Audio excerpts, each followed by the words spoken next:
ಪ್ರಸಕ್ತ ಸಾಲಿನ SLC ಪರೀಕ್ಷೆ ಫಲಿತಾಂಶದಲ್ಲಿ ಭಾರೀ ಕುಸಿತ ಕಾಣ್ತಕ್ಕಂಥ ಸಾಧ್ಯತೆ ಇದೆ ಎಂದು ತಿಳಿದುಬಂದಿದೆ. 80% ಆಸುಪಾಸಿನಲ್ಲಿರುತ್ತಿದ್ದ ಫಲಿತಾಂಶ ಈ ಬಾರಿ 60% ಆಸುಪಾಸಿಗೆ ಕುಸಿಯುವ ಸಾಧ್ಯತೆ ಇದೆ. ಸಿಸಿ ಕ್ಯಾಮೆರಾ, ವೆಬ್ಕಾಸ್ಟಿಂಗ್ ಬಳಸಿ ಪರೀಕ್ಷಾ ಅಕ್ರಮಗಳನ್ನು ತಡೆಗಟ್ಟಿದ್ದೇ ಇದಕ್ಕೆ ಕಾರಣ ಎಂದು ತಿಳಿಸಲಾಗಿದೆ.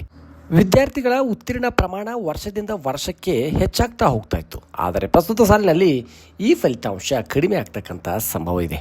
ಏಕೆಂದರೆ ಎಲ್ಲ ಪರೀಕ್ಷಾ ಕೇಂದ್ರಗಳು ಕೊಠಡಿಗಳಲ್ಲಿ ಸಿಸಿ ಕ್ಯಾಮೆರಾಗಳ ಅಳವಡಿಸುವುದರ ಜೊತೆಗೆ ವೆಬ್ಕಾಸ್ಟಿಂಗ್ ಕೂಡ ಮಾಡಿರುವುದರಿಂದ ರಾಜ್ಯದ ಎಲ್ಲೆಡೆ ಪರೀಕ್ಷೆ ಕಟ್ಟುನಿಟ್ಟಾಗಿ ನಡೆದಿದೆ.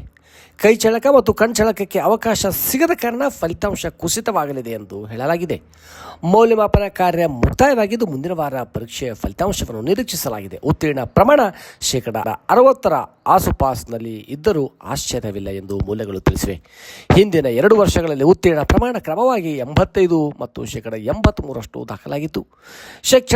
ಶೈಕ್ಷಣಿಕವಾಗಿ ಮುಂದಿರತಕ್ಕಂಥ ಕರಾವಳಿ ಜಿಲ್ಲೆಗಳು ಈ ಬಾರಿ ಫಲಿತಾಂಶದಲ್ಲಿ ಮುಂಚೂಣಿಯಲ್ಲಿ ಇರಲಿವೆ. ಕಲ್ಯಾಣ ಕರ್ನಾಟಕದ ಜಿಲ್ಲೆಗಳ ಫಲಿತಾಂಶ ಎಂದಿನಂತೆ ಕಡಿಮೆ ಇರಲಿದೆ ಎಂದು ಹೇಳಲಾಗಿದೆ.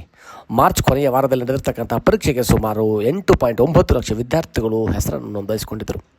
ಕಳೆದ ತಿಂಗಳು ದ್ವಿತೀಯ PUC ಪರೀಕ್ಷೆ ಫಲಿತಾಂಶ ಪ್ರಕಟಗೊಂಡಿದ್ದು ದಾಖಲೆಯ 81% ವಿದ್ಯಾರ್ಥಿಗಳು ಉತ್ತೀರ್ಣರಾಗಿದ್ದಾರೆ.